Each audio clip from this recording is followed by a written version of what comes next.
Pourquoi pratiquer l'humilité? Pourquoi pratiquer l'humilité?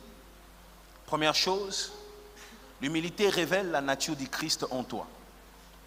L'humilité révèle la nature du Christ en toi. Chaque fois qu'on parle du Christ dans la Bible, on parle de l'humilité. Ok? Matthieu 11, 29, regarde ce que la Bible dit. Prenez mon joug sur vous. Ça correspond à ce que je viens de dire. Regardez les écrans. Prenez mon joug sur vous et recevez mes instructions. Pourquoi? Car je suis doux. Les enseignements de Dieu ont une douceur. Les enseignements de Dieu n'ont pas de violence. L'église ne doit pas être un lieu violent où le pasteur se lève du haut de la chaire et parle contre quelqu'un là-bas en plein culte. Non, l'église, ce n'est pas ça. Ce n'est pas ça. Il faut la douceur, la classe. J'ai toujours dit, il faut être classe quand tu sers Dieu. C'est très important.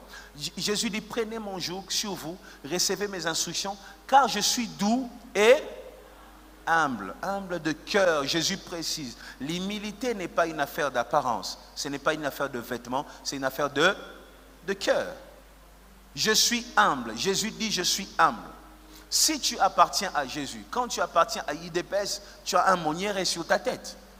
Donc il y a quelque chose qui indique, qui montre que tu appartiens à un groupe d'hommes. Tu fonctionnes par rapport à une vision. Il faut qu'il y ait des indications. Et quand on est chrétien, l'indication, ce n'est pas d'abord les parler en langue, parce que c'est ce qu'on nous a mis dans la tête.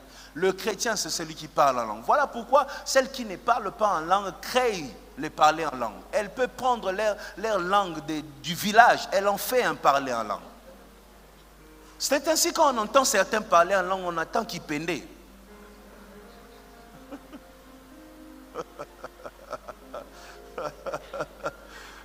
Il y a des gens qui parlent tété là, on pense qu'ils parlent en langue.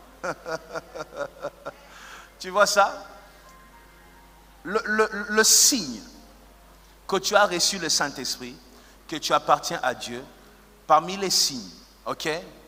Le premier signe, c'est l'humilité.